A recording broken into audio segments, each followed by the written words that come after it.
क्या गुरु के बिना हम ये साधना कर सकते हैं? कुछ नहीं कर सकते। अच्छा, जो इस वशीकरण को कर रहा है तो उस पे भी असर पड़ता है कुछ? जो वशीकरण करता है ना उसके ऊपर तो असर पड़ेगा नहीं। अच्छा, वास्तव में संभोग वशीकरण से हम किसी को भी वश में कर सकते हैं? क्यों नहीं कर सकते? संभोग वशीकरण एक ऐसी चीज है जैसे पहले मोहिनी की तरह होती थी ना, वैसे एक संभोग वशीकरण होता है जो अभी कलयुग के अंदर चल रहा है। अच्छा गुरुजी, अगर किसी पे साधना हुई हो तो क्या उसके स्वभाव में भी कुछ बदलाव आएगा? कि वो अलग इंसान हो जाता है। अच्छा, गलत इरादे से की गई साधना उल्टी पड़ सकती है? उल्टी, उसको सर्वनाश विनाशकारी विपरीत। तो ज्यादातर आपके पास किस तरीके के वशीकरण कराने के लिए आते हैं? मेरे पास अभी के आते हैं कि उच्चाटन क्रिया करनी है, मोहिनी क्रिया करनी है।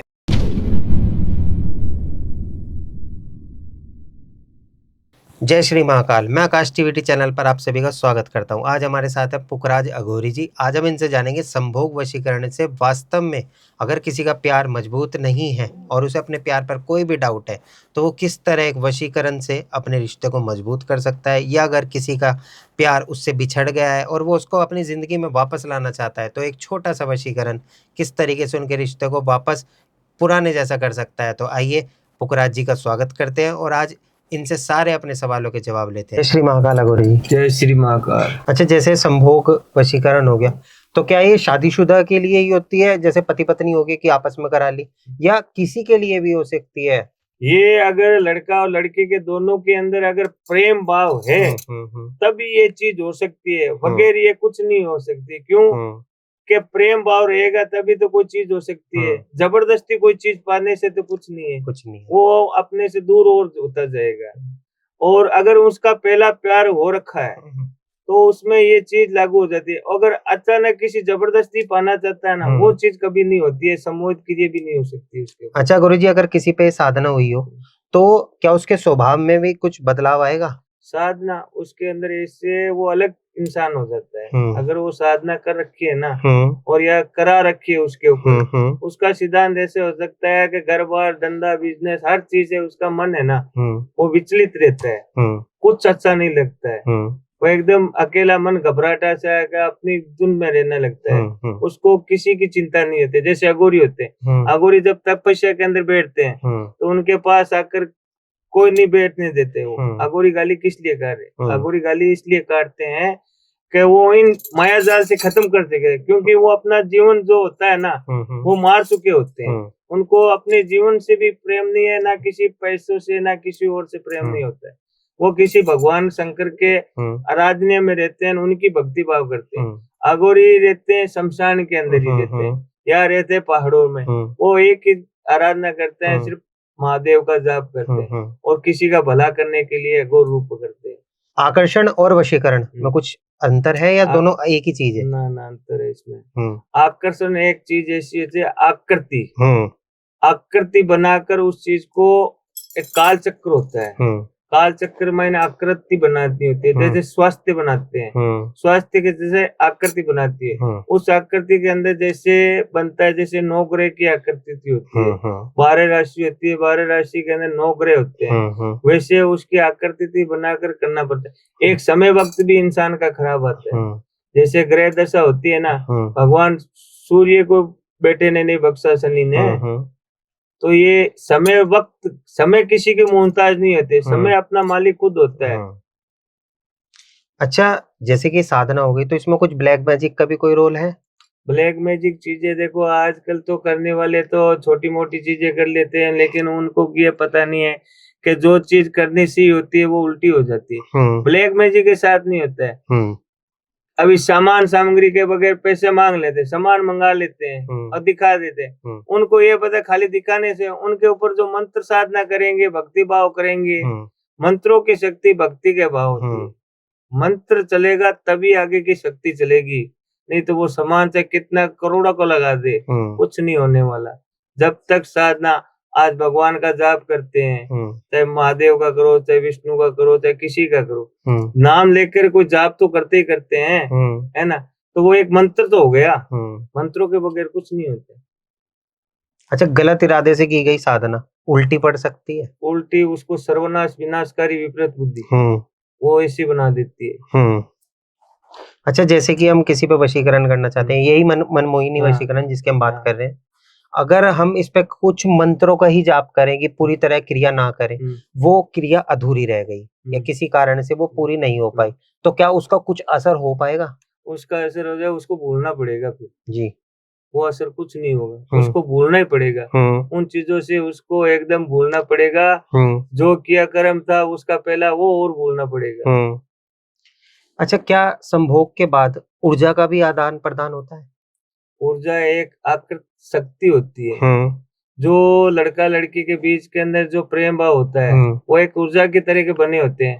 कि उनको ये पता नहीं है कि अपना संपर्क कैसे बन रहा है, किस तरीके से वो एक चाहे बिज़नेस के या काम के अंदर वो उनका संपर्क बनता है या पढ़ाई के अंदर बनता है या पड़ोस के अंदर बनता है। वो हौले-हौले बातों से बातचीत बनते-बनते उनके अंदर प्यार बढ़ जाता है। प्यार के अंदर उनका वो संपर्क बन जाता है, शारीरिक क्रिया बन जाती है। शारीरिक क्रिया के बनने के बाद शादी के जब घड़ी आती है ना, तो उन दोनों के बीच के अंदर दूरियां बन जाती है। दूरियां क्यों बनती है? तो उनका समय जो था, भगवान ने समय बनाया था और शादी के समय के अंदर वो ग्रह खराब चलता है ना, उनको खराब होता है। और दूसरी बात, ग्रह भी खराब होता है। आज के जमाने में क्या होता है, जो लड़का लड़की के अंदर जो प्रेम होता है, उसको दूरियां करने का दो ही कारण होता है।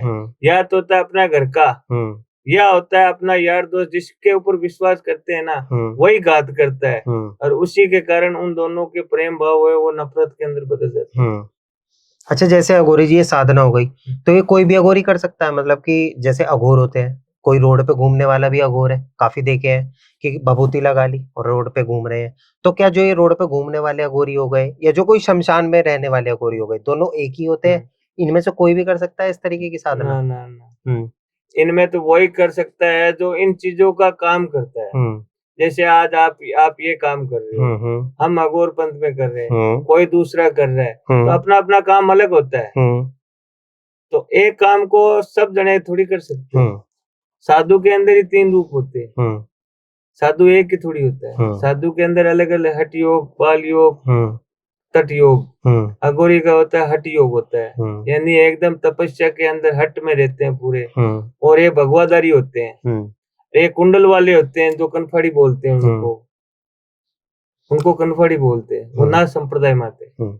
शादीशुदा पर्सन हो गए, उनके रिश्तों में अगर खटपट चल रही है और ये वाली साधना करा दे तो क्या उस पर कुछ असर पड़ेगा? उसके असर इतना हो सकता है कि अगर सही ढंग से सही समय के अनुसार कोई चीज अगर कर दे ना, तो अगर उनका अगर सही ग्रह नक्षत्र के अनुसार और कोई सिद्धि के अनुसार उन दोनों के बीच के अंदर प्रेम भाव जो था और थोड़ा बहुत अगर बचा होता है ना, उसके ऊपर तो ये काम हो सकता है। अगर उन दोनों का प्रेम अगर पूरा ही खत्म हो रखा है तो वो चीज उनके ऊपर असर नहीं करेगी। अच्छा, आपके पास कोई ऐसा केस आया है कि किसी ने आपको बोला हो कि अघोरी जी मुझ पे वशीकरण हुआ है तो मुझे बचा लो, कुछ ऐसा कोई केस आया आपके पास? केस तो आया था मेरे पास, इधर का आया था, गुजरात का आया था जी। और उसके ऊपर इतना भयंकर तरीके के वशीकरण हो रखा था कि जो पार्टनर था वो सब कुछ तैयार था और घर वाले दोनों के मान राजी थे। लड़का लड़की भी राजी थे, घर वाले भी राजी थे। और उस पे एक अभी आपको बताया था ना, को दोनों के बीच के अंदर दूरियां बनाना तीसरे का याद होता है। उसके घर के अंदर उसकी एक दोस्त निकली और उसने ऐसी एक जो मेली चीज होती है ना, जैसे मानसिक पीरियड का समय आता है, कपड़ा होता है, वो कपड़ा ले जाकर उसको जलाकर उल्टा कलमा पढ़ा जाता है। उल्टा कलमा पढ़ने के बाद उसकी राख बनाई जाती है। राख बना के बाद वो हर खाने पीने के चीज के अंदर जो मिलाई जाती है ना, उसके अंदर वो एकदम ही ऐसे हो जाता है जो कल शादी है, आज उन दोनों का रिश्ता टूट जाता है। इतनी पावरफुल की तरह होती है मेलडी चीजें। अच्छा, क्या एक अघोरी थोड़ा बहुत जो है मुस्लिम तंत्र होता है उसके बारे में भी जानता है? अघोरी तो मुस्लिम तंत्र के बारे में सब कुछ जानता है, लेकिन मुस्लिम अघोरी का नहीं जान सकता है। क्योंकि अघोर वो होता है तो मुस्लिम शमशान के अंदर नहीं जा सकता रात को, और अघोरी रात दिन शमशान के अंदर ही रह सकता है। मुस्लिम घर बैठा उल्टा जैसे अपन गीता भागवत पढ़ते हैं सुई, और ये मुस्लिम होते क्या पढ़ते हैं उल्टा कलमा। अच्छा, उल्टा कलमा है क्या चीज? उल्टा कलमा जैसे उल्टी कुरान। अच्छा। किसी को बर्बाद करना था उसको उल्टा कलमा हम बोलते हैं, उल्टी अच्छा। कुरान बोलते हैं इसको। तो उसमें क्या उस आदमी का नाम बोलना पड़ता है? नाम बोलना पड़ता है, उसका ग्रह नक्षत्र, उसका गोत्र वो लगाकर, और उसके ऊपर एक ऐसी चीज आती है जो जो एक होता है काला जामुन होता है, काला जामुन को काट के उसके 4 भाग करके, और उसको वो जो कपड़ा होता है उस कपड़े को चारों दिशाओं के अंदर बूर के आ जाते हैं, और चौराहे के बीच के अंदर बूर के आ जाए उसका नाम लेके, तो वो प्यार एकदम खत्म हो जाता है उसका। अच्छा गौरी जी, वास्तव में जैसे कि वशीकरण होता है, नाम भी बहुत ज्यादा सुन रहे हैं, इंटरनेट पे सुन लो या आपके फेसबुक ट्विटर पे कहीं भी सुन लो, वशीकरण बहुत ज्यादा चल रहा है। तो क्या जो ये ज्योतिष ज्ञान होता है, कोई कोई ज्योतिष को मानता है, वशीकरण को नहीं मानता, और कोई कोई वशीकरण को ही मानता है कि वो ज्योतिष शास्त्र में बिलीव नहीं करता। तो ऐसे में आप क्या कहेंगे, मतलब कि ज्यादा पावरफुल ज्योतिष ज्ञान है या वशीकरण? देखो, आज के जमाने में, पहले के जमाने में ज्योतिष ज्ञान था, क्योंकि कोई चीज वो टीबा होता है, उसको देख के, हथरे का देख के उसका भाग्य देखा जाता था, और उसकी कुंडली बनाई जाती थी। आज के जमाने में क्या है, जो इंटरनेट का जमाना चल रहा है, सीधा ही तारीख पे जाता है कि शादी इस तारीख की कर लो, दस्तूर इस तारीख का कर लो, तो ये कुंडली वगैरह ये तो चली गई, और अब तारीख पे चलने लगा है। बिल्कुल, तारीख पे चलने लगा है। तो अभी क्या है, ये जो ग्रह नक्षत्र के अगर लड़का लड़की का दोनों का कुंडली अगर सही ढंग से बना होता है ना, तो उनका जीवन अच्छे से चल सकता है। अगर उन कुंडली के अंदर कोई ग्रह दशा है या कोई काल दोष आ रखा है, अगर उसकी पूजा अर्चना करा कर लड़का या लड़की के हाथ से या उसके माता पिता के हाथ से करवा कर, बढ़िया पंडित से या किसी अघोरी से करवा कर, सबसे बड़ा होता है पंडित का दान। पंडित होता है अघोरी से बड़ा ध्यान, क्योंकि अघोरी से बढ़कर पंडित को क्यों माना गया है? क्यों? ब्राह्मणम पुत्रम, ब्राह्मण को एक भगवान का दर्जा दिया हुआ है, और ब्राह्मण एक ऐसी जो कोई भी चीज कार्य करे तो ब्राह्मण को पहले बुलाना पड़ता है, बिल्कुल, है ना? तो वही वो फेरे कौन लगाता है? ब्राह्मण लगाता है। कुंडली कौन देखता है? ब्राह्मण लगाता है ना? बच्चे का कौन करता है? ब्राह्मण करता है। और मृत्यु का ब्राह्मण करता है। यानी जन्म से लेके मृत्यु तक, ठेर तक, उनके बाल बच्चों तक वो ब्राह्मण ही करता है। करता है ना? अघोरी का तब काम होता है जब गंदी क्रिया करी होती है और उसको सही करना होता है, तब जाकर ये अघोरी करता है। और ब्राह्मण का काम ब्राह्मण ही कर सकता है, अघोरी का काम अघोरी कर सकता है। अच्छा अघोरी जी, जैसे कि मान लो कोई चुड़ैल है या कोई भूत है, तो चुड़ैल या भूत या एक होती है डायन, ये तीनों अलग अलग होते हैं? ये होते हैं 12 प्रकार की होती है जी। चुड़ैल वो होती है जो सुहागन औरत होती है ना, वो शादी के दिन खत्म हो जाती है, शादी वाले दिन, और उसका जो गहना या पूरा कपड़ा लता पहनाया होता है, और वो अगर जब वो कहते हैं ना, नंगा आया था नंगा जाएगा, बिल्कुल बिल्कुल, साथ में कुछ नहीं जाता है, अगर वो पहना कर अगर उसको जला देते हैं, वो बन जाती है चुड़ावन। और उसके क्या होता है, वो पूरे श्रृंगार में दिखती है, और उसके पैर होते हैं ना, जैसे उसके पैर होते हैं उल्टे। अच्छा, कि जैसे कि चुड़ैल आप बता रहे हैं कि कपड़ों में, वैसे तो शादी वाले दिन मतलब कि जरूरी है कि शादी हो चुकी हो या शादी से पहले, मतलब कि कैसे? चुड़ैल वही बनेगी जो शादी वाले दिन ही खत्म होती है। मतलब उसका कोई मैटर नहीं करता कि शादी से पहले, मतलब उसकी मांग भरी हो या ना भरी हो, उसका कोई मैटर नहीं करता। शादी वाले दिन ही वो औरत मरती है ना जोड़े के अंदर, उसी वो चुड़ैल बनती है, क्योंकि उसके पूरे श्रृंगार में होता है वो पूरा, और उस दिन वो खत्म हो जाती है। और खत्म होने के बाद जो उसकी आत्मा होती है, उसको मोक्ष क्रिया नहीं मिलती है। उसकी क्या इच्छा होती है? मरना भी सोरा थोड़ी होता है, कितना दोरा मरा जाता है, एक कांटा कूद जाता है, पीड़ होती है ना, और वो तो मरते हैं। तो उसके अंदर क्या होता है, उसकी मोक्ष क्रिया करनी पड़ती है। अगर जब तक उसकी मोक्ष क्रिया नहीं करेंगे ना, तब तक उसकी आत्मा भटकती रहेगी, और उसकी आत्मा भटकती रहेगी ना, तो वो तो अपने घर वालों के ना चैन से सोने देगी, ना दूसरों को चैन से सोने देगी। हर इंसान को वो अलग से अलग उल्टे कर्म करती रहेगी। और भूत होते 12 प्रकार के, 12 प्रकार होते हैं। मेन सबसे उनका राजा होता है प्रेत, ब्रह्म राक्षस। क्योंकि ब्रह्म राक्षस क्यों होता है कि भगवान शंकर की उसको शक्ति प्राप्त होती है। और आपने कभी नस्कटिया सुना होगा, आपने कभी नहीं सुना? नहीं, बिल्कुल नहीं। नसकटिया कौन होता है? नहीं। नसकटिया वो होता है जिसकी नस नहीं होती है। अच्छा। जैसे माँ काली एक हाथ में उसकी हाँ, हाँ, राक्षस की बिल्कुल। वो डाल के रहती है, हाँ। उसकी नस नहीं होती है, जो नस होती है वो हाथ में रखता है। अच्छा, ये नस कटिया मतलब हाँ। ऐसे भी हो सकता है जिसकी हाथ की नस कटी हो? अच्छा, हाथ सिर्फ़ के गले की कटी हो? गला पूरा कटा होता है, अच्छा, अच्छा। यानी ये धड़ होती है हाँ, ऊपर हाँ, वाली, हाँ। सर मतलब होता है। गर्दन शरीर से अलग हो चुकी हो। हाँ, हुँ, गर्दन शरीर से होता है और वो है ना हुँ, सर, हुँ, वो अपने हाथ में रखते हैं। हुँ, हाथ में रखने के बाद उसको बोलते हैं नसकटिया। हुँ, हमारे उधर चलते हैं हुँ, ज़्यादा, और हुँ, ये कहीं भी चल सकते हैं, हुँ, नसकटिया बोलते हैं हुँ, इसको। हुँ, तो वो नसकटिया ऐसा होता है जैसे जिंद बेताल होता है ना, हुँ, हुँ, वैसे इसकी शक्ति होती है जिंद हुँ, बेताल की तरह। हुँ, हुँ, और नसकटिया जब एक बार किसी के लारे पड़ जाता है ना, हुँ, हुँ, या तो उसको मरना पड़ता है, हुँ, या फिर इस नसकटिया का इलाज इस तरीके से करना पड़ता है हुँ, कि कम से कम 48 घंटे हुँ, उसकी आत्मा को हुँ, शुद्ध हुँ, चीजों से, और उसकी आत्मा किस तरीके से कैसे खत्म हो रखा है, हुँ, उसके अनुसार अगर उसकी मोक्ष क्रिया कराए ना, तब हुँ, उसकी मोक्ष क्रिया होती है। और भूत होता है, बेताल होता है, जिंद होता है, खबीज होता है, हुँ, और ब्रह्म राक्षस होता है, हुँ।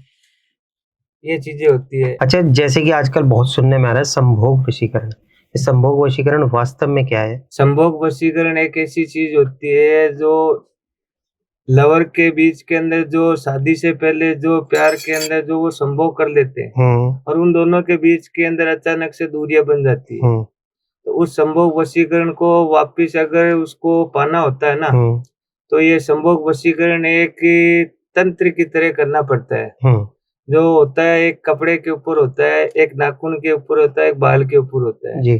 जिसके ऊपर हम शनिवार होती है या अमावस पुण्य या दीपावली होली, हुँ, इसके ऊपर करते हैं। जो तंत्र की विद्या के अनुसार वो स्त्री जो एक दूसरे के लिए तड़पते थे हुँ, और अचानक से दूर हो जाते हैं, हुँ, और फिर वापस वो तड़पने लगते हैं, हुँ, और जो शादी के लिए तैयार थे वो अचानक से दूर हो जाते हैं। हुँ, तो वो चीज़ हम इस तंत्र विद्या हमारी वो करते हैं, हुँ, तो उसको वापस अपनी ओर संभोग की तरह आना पड़ता है, क्योंकि उनका पहले शादी से पहले उनका संभोग जो बना होता है ना, हुँ, हुँ। उसी संभोग के ऊपर हम वो वशीकरण संभोग वशीकरण करते हैं। तो उसको जागरूक होना ही पड़ता है उस लड़की को, लड़के को वापस। उसके अंदर चाहे घर वाले हो, चाहे बाहर वाले हो, हुँ, तो वो साइड में करके उन सबको, और हुँ। उन दोनों के अंदर ऐसी एक चीज़ आकर्षित कर देते हैं कि एक-दूसरे के बगैर रह भी नहीं सकते। अच्छा, वास्तव में संभोग वशीकरण से हम किसी को भी वश में कर सकते हैं? क्यों नहीं कर सके? संभोग वशीकरण एक ऐसी चीज़ है, जैसे पहले मोहिनी की तरह होती थी ना, हुँ, वैसे एक संभोग वशीकरण होता है जो अभी कलयुग के अंदर चल रहा है। हुँ, और ये संभोग वशीकरण अभी क्या चल रहा है, जो तांत्रिक बने हुए हैं हुँ, और बोल रहे हैं कि हम 3 घंटे में कर देते हैं, 2 घंटे में कर देते हैं, 24 घंटे में। हुँ, इसके अंदर कोई वशीकरण नहीं होता है। हुँ, इसके अंदर क्या, कोई भी चीज़ आज करना चाहते हो, हुँ, हुँ, वो कहते हैं ना, चीज़ टूटने में तो 1 सेकंड का काम होता है, हुँ, लेकिन उसको जोड़ने में बहुत समय लग जाता है। हुँ, तो उसके अंदर क्या, थोड़ा समय के अनुसार कोई चीज़ होती है ना, वो शक्तिपुर पावरफुल के अंदर होती है, हुँ, हुँ। और उसको होना ही पड़ता है। अच्छा, अघोरी जी, जैसे कि आप संभोग वशीकरण की बात कर रहे हैं, तो ये मतलब मस्तिष्क पे काम करता है या फिर वास्तव में ही इसमें कोई तांत्रिक क्रिया है? तांत्रिक क्रिया होती है जो शमशान घाट के अंदर हमारे को करनी पड़ती है। हुँ, हुँ, इसके ऊपर जैसे संभोग क्रिया को करने के लिए जैसे मेलड़ी काली की पूजा करनी पड़ती हुँ, है। जो मैली चीजें पहले हो रखी है ना, हुँ, तो उसको मेलड़ी की तरह वापस करनी पड़ती है, हुँ, फिर उसका शुद्धिकरण किया जाता है। हुँ, शुद्धिकरण करने के बाद जो मैली चीजें होती है, उन मैली चीजों को आपश्रम में टकरा कर हुँ, वापस उसका शुद्धिकरण करके हुँ, फिर उन दोनों को अच्छी तरह से है ना, हुँ। उन चीजों को वापस जोड़ा जाता है। अच्छा, अघोरी जी, जैसे कि ये एक वशीकरण है, संभोग वशीकरण, या तो किसी को अपने पास बुलाना या किसी को वश में करना। ये मतलब अभी से चलन में आया है या प्राचीन ग्रंथों से कुछ है इसका? ये सत्युग की टाइम के चल रहा है। जी। सत्युग की टाइम का चल रहा है। आज कोई स्त्री पुरुष अगर कोई चीज के अंदर शादी, हस्बैंड वाइफ की जो शादी होती थी, हुँ, घर वाले करते थे, हुँ, तो उसका पहले जो स्त्री पुरुष का मिलाप होता। अभी तो क्या है, ये ऐसा एक जमाना चल रहा है, हुँ, तो शादी से पहले स्त्री पुरुष के अंदर सब कुछ हो जाता है। हुँ, हुँ, पहले के जमाने में क्या होता था कि महीने महीने संभोग करने में बीत जाते थे, हुँ, हुँ, और वो एक संभोग होता था, वो 1 महीने का 1 दिन काफ़ी था वो संभोग, हुँ, क्योंकि उसके अंदर एक पावरफुल शक्ति होती थी। हुँ, वो कुदरत का कहर था। हुँ, अभी क्या है, जैसे-जैसे दुनिया इधर की उधर होती जा रही हुँ, है ना, हुँ, हुँ, जो पहले 10-10 बच्चे होते थे, आज 1-2 हो जाते हैं, इन्हें को बोलते हैं कि बस हम फुल है ना? बिल्कुल। तो इसके अंदर क्या होता है, जैसे जैसे क्रिया बदलती जाती है वैसे वैसे चीजें बदलती जाती है। अच्छा, जो इस वशीकरण को कर रहा है तो उस पे भी असर पड़ता है कुछ? जो वशीकरण करता है ना उसके ऊपर तो असर पड़ेगा नहीं। क्यों? कि हम जो अपनी जो क्रिया करते हैं ना तो पहले बंदिश क्रिया होती है, क्योंकि गुरु के सानिध्य के बगैर कुछ नहीं होता। क्योंकि हम तांत्रिक हैं, क्योंकि हमारा पहले नाम होता है गुरु का, क्योंकि गुरु के बगैर कुछ नहीं होता है। गुरु का नाम लेकर हम हमारी जो भी है ना, हमारा कवच होता है उसको बांध लेते हैं। जो भी चीज होती है ना वो हमारे पे हावी नहीं करती है, वो दूसरों पे करती है। और जिन पे करते हैं ना उनके ऊपर तो हावी नहीं होते, जो उल्टा कर्म करवाता है ना उसके भी वो चीजें हावी हो जाती है।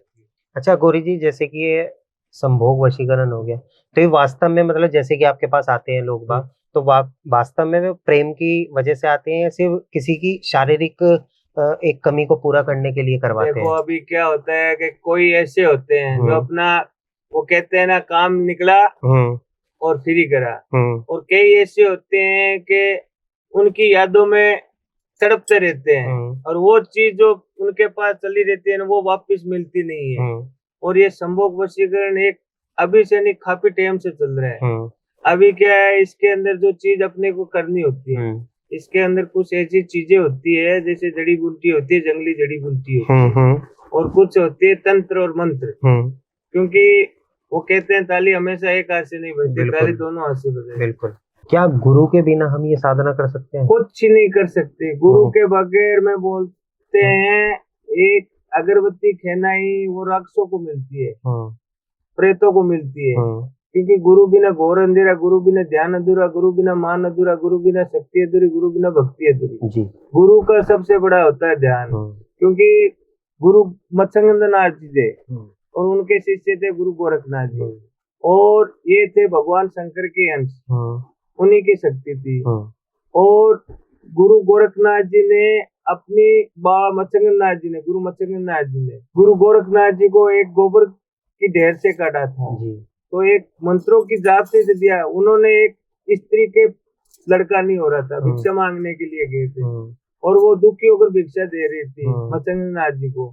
तो मत्स्यगंधनाथ जी गुरु जी बोले कि बेटी तुम्हारा मन उदास कैसा हो रहा है? तो मन तो गुरु जी ऐसे हो रहा है कि सब कुछ है लेकिन एक संतान की प्राप्ति नहीं हो रही है। तो संतान की प्राप्ति क्यों नहीं हो रही है? तो साधु के पास क्या होता है? साधु का होता है इसका ये कलश होता है, इसके अंदर जल रहता है, इसके अंदर रखता है और बबूत देते हैं धुने की। वो लो बेटा ये तेरे को बबूत दे रहा हूँ, इस तरीके से ऐसे तेरे को लेना है, इसको खाना है। तो उसने उसके लड़की के अंदर बैम डाल दिया कि ये चीज साधु की कौन सी चीज को जादू टोना कर देगा, वो उसका बैम हट गया। वो जाकर के गोबर के ढेर के अंदर डाल दिया। जैसे 13 साल हुए और बाबा मत्स्यगंधनाथ वापिस आए, बाबा मत्स्यगंधनाथ गुरु आए और आकर उस स्त्री को पूछा कि कहाँ है तेरा? कह लो बाबा भिक्षा के, भिक्षा बाद में लूंगा, वो कहाँ है तेरा बच्चा? कि बच्चा तो है नहीं। तो कहाँ गया? कि बच्चा तो मैंने आप जो मेरे को भिक्षा वो बबूत देकर गए थे, मेरा तो किसी ने और ज्यादा बैम डाल दिया और मैंने लिया ना, और मैंने वो बबूत उस गोबर के ढेर के अंदर डाल दिया। तो गुरु मत्स्यगंधनाथ जी जाकर और अपनी 3 बार आदेश का नाम लिया, आदेश लेते कि जाग भाई गोरखनाथ जी गोबर से आए 13 साल के और 13 साल के रात कर आए। जब माता ने उस स्त्री ने बोला कि ये 13 साल के बेटा, तेरे नसीब में जो मिलता है वो भी नहीं था, जो मिल रहा है वो भी नहीं था। मैं तेरे पहले नसीब में नहीं है तो जगह जगह भटक आई, और फिर तेरा नसीब आया फिर भी तू वो ले नहीं पाई। बिल्कुल। क्या हाथ में आया मुंह ना लगा? बिल्कुल सही बात है ना, हाथ में आया मुंह ना लगा, वो तेरे साथ हो गई। अब तेरे साल रह गया, अब ये तेरा नहीं, अब ये हो गया हमारा, ये हो गया सन्यासी, अब इसको बाल जोट ये मेरे साथ ही जाएगा। तो बाबा मत्स्यगंधनाथ जी वो कहते हैं ना, जिसके नसीब में होता है वो मिलता नहीं है, जिसका नसीब होता है वो भी नहीं मिलता है, क्योंकि अभी नसीब को छीन के लेना पड़ता है। अच्छा गौरी जी, जैसे इंटरनेट पे दिखाते हैं वशीकरण, जैसे कोई अपनी क्रिया भी करके दिखाता है कि मुझे ये आती है, मुझे वो आती है, तो इंटरनेट पे दिखाने वाले वशीकरण वास्तव में सत्य है? मैं इन चीजों को नहीं मानता हूँ, क्योंकि अभी ये जो पाखंड का खेल रचा हुआ है ना, तो चंदन लगा लेना, काले कपड़े धारण कर लेना, इनको पता नहीं है कि मंत्र का जाप किस तरीके से होता है। गुरु का मंत्र पहले होता है क्या और चीज का होता है। खाली बाबा के नाम से बनने से थोड़ी होता है। बाबा बनना बहुत तपस्या करना पड़ता है, कई तलवे चाटने पड़ते हैं, कई तपस्या करने, अपना शरीर त्यागना पड़ता है, तब जाकर वो कोई तंत्र की चीज गुरु के सानिध्य देकर कम से कम 13 से 21 साल तपस्या करनी पड़ती है, तब गुरु भिक्षा देते हैं। और भिक्षा के अंदर आगोरी का रूप होता है, तो सबसे बड़ी होती है भिक्षा, ये गुरु की दी होती है और सबसे बड़ी होती है। अगर साधु बनना सबसे बड़ा ये होता है। अगर ये चीज किसी के पास नहीं है तो वो समझ लो ये पाखंड का खेल रचा रखा है। वो कहते हैं ना, बिजनेस का खेल बना रखा है और अंधेरी दुनिया को लूटने का खेल कर रही है। और हमारा ये ऐसा काम नहीं है। और अगोरी की होती है जटा, बिल्कुल होती है, और भस्म होता है, और साधना होती है ना। तो भगवान गुरु नाथ जी ने अघोर क्रिया बहुत तपस्या करके करनी पड़ती है। हठ योग होता है जो अकेला करना पड़ता है, तब जाकर होता है। ये अघोरी का, ये गुरु गोरखनाथ जी का जाप बहुत करना पड़ता है। एक जाप करो और 100 जाप के बराबर होता है अघोरी का। अच्छा, जैसे कि आपके पास केस आते होंगे, तो ज्यादातर आपके पास किस तरीके के वशीकरण कराने के लिए आते हैं? मेरे पास अभी के आते हैं कि उच्चाटन क्रिया करनी है, मोहिनी क्रिया करनी है, सम्मोहित क्रिया ये तो हो रही है, लेकिन सबसे बड़ा उच्चाटन क्रिया और ये मोहिनी क्रिया वाले बहुत आते हैं। लेकिन उच्चाटन क्रिया और मोहिनी क्रिया ये दोनों है क्या? जब भस्मासुर को भगवान शंकर ने वरदान दिया था जी, और एक भस्म कड़ा दिया था, और उन्होंने दे दिया, देने के बाद भस्मासुर को फिर भी एहसास नहीं हुआ कि ये भगवान शंकर ने मेरे को वरदान दिया है। फिर उन्होंने बोला, महादेव आपने मेरे को ये भिक्षा तो दी है, लेकिन इसको मैं यूज करूंगा पहले, क्या असली है या नकली है। तो वो कड़ा और किसी के नहीं, भगवान शंकर के ऊपर ही रखना चालू कर दिया। तब भगवान शंकर कैलाश पे बैठे थे, कैलाश छोड़ के पाताल लोक जाना पड़ा उनको। जब ब्रह्मा जी, विष्णु जी, सब देवगण लगे कि आज तो महादेव संकट में आ गए। जब भगवान विष्णु ने अपना स्वरूप मोहिनी रूप, एक स्त्री सुंदर कन्या का रूप धारण किया, एक मोहिनी का रूप धारण किया। अच्छा, भगवान शिव ने, भगवान विष्णु ने अच्छा, शंकर भगवान को बचाने के लिए एक मोहिनी का रूप धारण किया जी, उस भस्मासुर से बचाने के लिए। और ऐसी स्त्री रूप बनी कि तीनों लोक में उनसे बढ़कर कोई स्त्री नहीं बनी, खूबसूरत। जब वो भस्मासुर पीछे शंकर भगवान आ गए, जब भस्मासुर को बोले कहाँ जा रहा है, तुम्हारे पास इतनी बड़ी स्त्री खड़ी है, खूबसूरत खड़ी है, तो उस मोटे के पास क्यों जा रही है? मेरे पास आ, मैं तेरे से शादी करूंगी। तो मेरे को एक वचन देना पड़ेगा, क्या? कि जैसे मैं नृत्य करती हूँ वैसे मेरे साथ नृत्य करना पड़ेगा। तो कोई ना, कर लेंगे। जैसे जैसे भगवान विष्णु नृत्य करते गए मोहिनी के रूप धारण, वैसे वैसे जैसे ही उसका हाथ ऐसे सर पे आया, तो वो भस्मासुर अपना सर पे हाथ रखा, विष्णु भगवान ऐसे करके वो कड़ा था उसको भस्म कर दिया। भस्म करने के बाद विष्णु भगवान ने बोला कि महादेव आप उनको वरदान दे रहे हो जो आप लोगों को ही परेशान कर रहा है, और सब राक्षसों को वो महादेव का वरदान दिया होता है। जैसे जैसे कहते हैं ना, कर्म करो अच्छे, लेकिन वो होते हैं बुरे, तब जाकर ये चीज बनी। क्या गुरु के बिना हम ये साधना कर सकते हैं? कुछ नहीं कर सकते गुरु के बगैर। में बोलते हैं एक अगरबत्ती खेनाई वो राक्षसों को मिलती है, प्रेतों को मिलती है, क्योंकि गुरु बिना घोर अंधेरा, गुरु बिना ध्यान अधूरा, गुरु बिना मान अधूरा, गुरु बिना शक्ति अधूरी, गुरु बिना भक्ति अधूरी। गुरु का सबसे बड़ा होता है ध्यान, क्योंकि गुरु मत्स्यगंधनाथ जी थे और उनके शिष्य थे गुरु गोरखनाथ जी, और ये थे भगवान शंकर के अंश, उन्हीं की शक्ति थी। और गुरु गोरखनाथ जी ने अपनी मत्स्यगंधनाथ जी ने, गुरु मत्स्यगंधनाथ जी ने गुरु गोरखनाथ जी को एक गोबर की ढेर से काटा था, तो एक मंत्रों की जाप से दिया। उन्होंने एक स्त्री के लड़का नहीं हो रहा था, भिक्षा मांगने के लिए गए थे, और वो दुखी होकर भिक्षा दे रही थी मत्स्यगंधनाथ जी को। तो मचंगनाथ जी गुरुजी बोले कि बेटी तुम्हारा मन उदास कैसा हो रहा है? तो मन तो गुरुजी ऐसे हो रहा है कि सब कुछ है, लेकिन एक संतान की प्राप्ति नहीं हो रही है। तो संतान की प्राप्ति क्यों नहीं हो रही है? तो साधु के पास क्या होता है? साधु का होता है इसका ये कलश होता है, इसके अंदर जल रहता है, इसके अंदर रखता है और बबूत देते हैं धुने की। वो लो बेटा ये तेरे को बबूत दे रहा हूँ, इस तरीके से ऐसे तेरे को लेना है, इसको खाना है। तो उसने उसके लड़की के अंदर वहम डाल दिया कि ये चीज साधु की कौन सी चीज को जादू टोना कर देगा, वो उसका वहम हट गया। वो जाकर के गोबर के ढेर के अंदर डाल दिया। जैसे 13 साल हुए और बाबा मचंगनाथ वापिस आए, बाबा मचंगनाथ गुरु आए और आकर उस स्त्री को पूछा कि कहाँ है तेरा? कह लो बाबा भिक्षा बाद में लूंगा, वो कहाँ है तेरा बच्चा?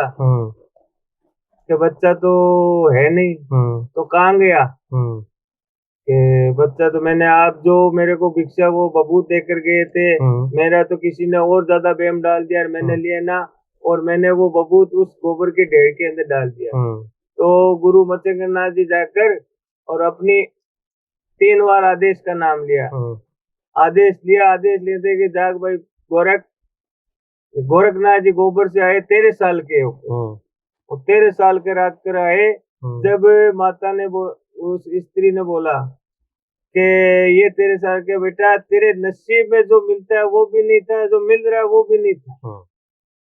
मैं तेरे पहले नसीब में नहीं तो जगह जगह भटक आई, और फिर तेरा नसीब आया, फिर भी तू वो ले नहीं पाई। बिल्कुल, क्या हाथ में आया मुंह ना लगा। बिल्कुल सही बात है ना, हाथ में आया मुंह ना लगा, वो तेरे साथ हो गई। अब तेरे साल रह गया, अब ये तेरा नहीं, अब ये हो गया हमारा, ये हो गया सन्यासी, अब इसको बॉल जोट ये मेरे साथ ही जाएगा। तो बाबा मचंगनाथ जी वो कहते हैं ना, जिसके नसीब में होता है वो मिलता नहीं है, जिसका नसीब होता है वो भी नहीं मिलता है, क्योंकि अभी नसीब को छीन के लेना पड़ता है। गुरु जी आपका बहुत बहुत धन्यवाद, आज आपने अपना कीमती समय निकाल कर हमें समय दिया। जय श्री महाकाल, धन्यवाद जो आपने हमारे को समय दिया।